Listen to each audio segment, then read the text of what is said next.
Governor Khyber Pakhtunkhwa Faisal کریم کنڈی کی زیر صدارت گورنر ہاؤس پشاور میں اپوزیشن جماعتوں کے رہنماؤں کا مشترکہ اجلاس ہوا، جس میں کل ہونے والے سینٹ انتخابات میں کسی بھی کینڈیڈیٹ کو دستبردار نہ کرنے کا فیصلہ ہوا ہے۔ ہم بات کریں گے ڈان نیوز کے رپورٹر عبدالحکیم محمد سے۔ عبدالحکیم، بتائیے گا کیا فارمولا طے پایا ہے، کس طرح کام کیا جائے گا پھر؟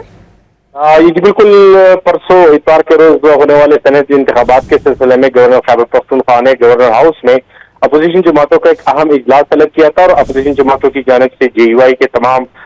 جو سینٹ کے امیدواران ہیں اور اس کے علاوہ جو مخصوص نشستوں کے لیے خواتین اراکین ہیں، قائدین ہیں جے یو آئی کے، اور اس کے علاوہ اپوزیشن لیڈر ڈاکٹر عباد کی جانب سے شرکت کی گئی۔ اس اجلاس میں ایک تو اہم فیصلہ یہ آ گیا ہے کہ اگر صوبائی حکومت کی جانب سے کسی اور سیٹ کا مطالبہ کیا جاتا ہے سینٹ انتخابات میں، تو اپوزیشن نے صاف انکار کر دیا ہے، اور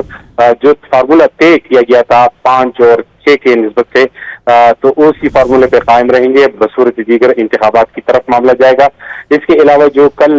مخصوص نشستوں کے حوالے سے اسمبلی کا اجلاس ہے اور عہدیداری کی تقریب ہے، تو اس کے حوالے سے بھی حکمت عملی طے کی گئی ہے، اور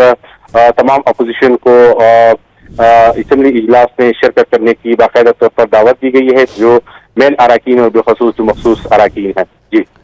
بہت شکریہ، آپ ہمیں اپڈیٹ کر رہے تھے عبدالحکیم محمد۔